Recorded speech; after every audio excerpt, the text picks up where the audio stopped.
During my gap year from college, I fell deeply in love with a woman I met while working a part-time job. She was about the age of my mother. To this day, I find myself naturally drawn to older women, an inclination I can't seem to avoid.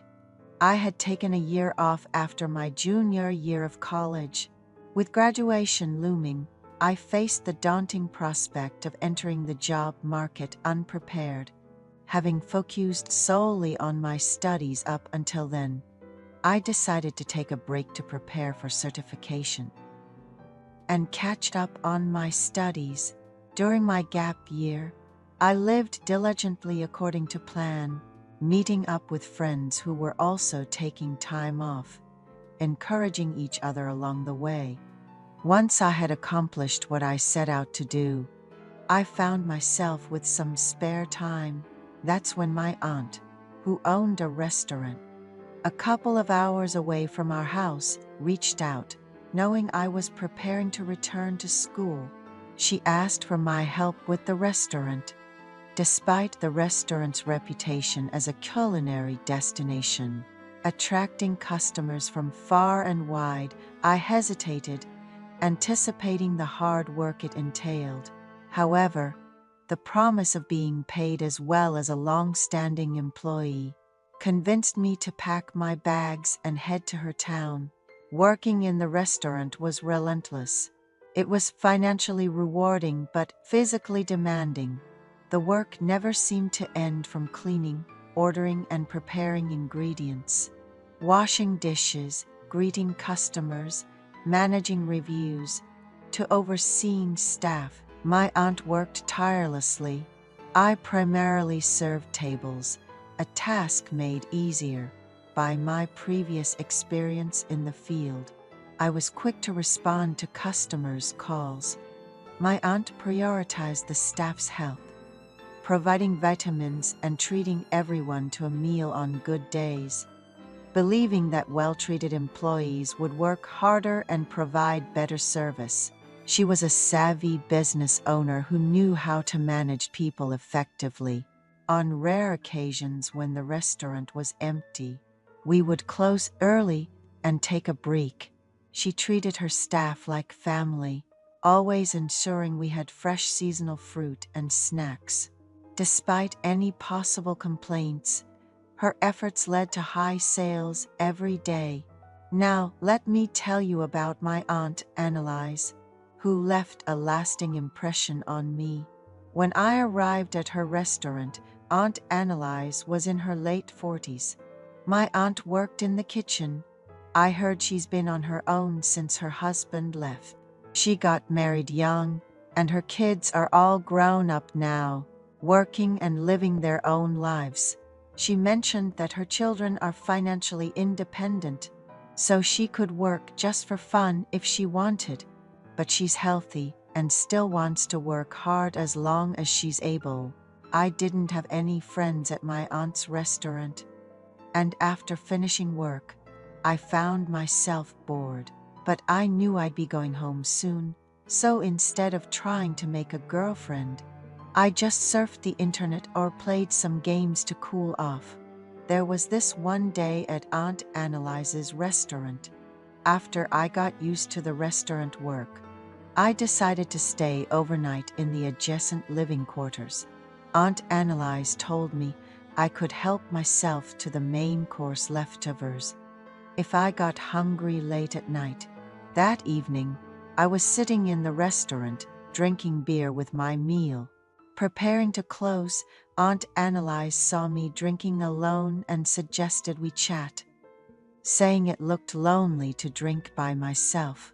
Aunt Annalise was not only good in the kitchen, but she was also a beauty that would make customers take a second look when she was in the dining area.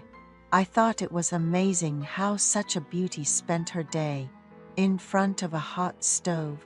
Aunt Annalise then grabbed several bottles of beer from the fridge and started telling her story.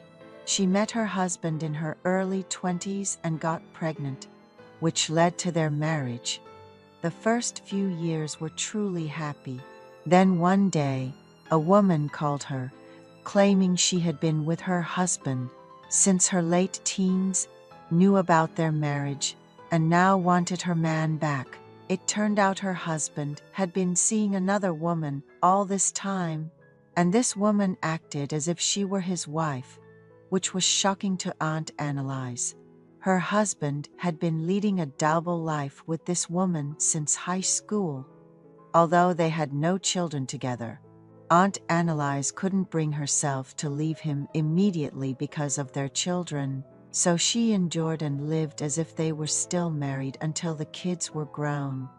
Despite having no other skills to be financially independent, her husband shamelessly spent nights at the other woman's house, while Aunt Annalise did whatever jobs she could to support and educate their children. Thankfully, her daughters grew up well, graduated from college, and landed jobs in reputable companies. The day her youngest daughter got accepted into college, Aunt Annalise threw the divorce papers at her husband. Aunt Annalise's husband left without a word of apology, simply declaring that he was leaving because the kids were grown and he wouldn't be paying child support. He never looked back. Her daughters, still affected by their father's lack of affection, refused to even mention him. After that, Aunt Annalise focused solely on her daughters, and it's been a bit over a year since she started working at the restaurant. She treats her staff incredibly well, often giving unexpected bonuses that really help out with the household expenses. It angers me to think about it, leaving such a wonderful woman for a first love. As a man, it feels utterly wrong. After a few drinks, Aunt Annalise broke down, saying she felt like she had been conned. She was in her early 20s, full of energy and beauty, embarking on her first relationship and building a family, only to end up like this. Seeing Aunt Annalise cry her heart out, I didn't know what to do, but ended up holding her hand. Aunt Annalise's restaurant actually consists of 2 buildings, the main one for the restaurant and a small residential building next to it. On days she couldn't go home, she'd stay in the residential building, and sometimes the staff would rest there during breaks. I've stayed over at her place, but sometimes I slept in the residential building too. After calming down, Aunt Annalise said she was heading home, and I was getting ready to stay in the residential building. Then she came knocking, saying she had told a child younger than her own daughter everything and asked me to pretend not to know anything in the future. I agreed, of course. She wanted to go home, but felt too weak and decided to sit for a while. Having had a few relationships in college, I immediately picked up on the signs. We spent the rest of the night together. Since then, we've been exchanging meaningful glances at the restaurant, our secret known to no one. Aunt Annalise would pretend to leave work, waiting until the staff had gone, and then we'd be together in the residential building. Meeting Aunt Annalise while working part-time has been a real blessing. It's been 4 years now. I've landed a job at my desired company and work hard. On my first payday, I bought Aunt Annalise a scarf that suited her perfectly, and she smiled like a young girl, saying she felt loved. Aunt Annalise, now well into her 50s, still holds a special place in my heart as a beloved woman. With my wedding to my girlfriend 3 months away, I guess it's time to end things with Aunt Annalise, right? I'm not sure how I'll cope with missing her, the woman who matured me during my reckless 20s. But that's a worry for another day.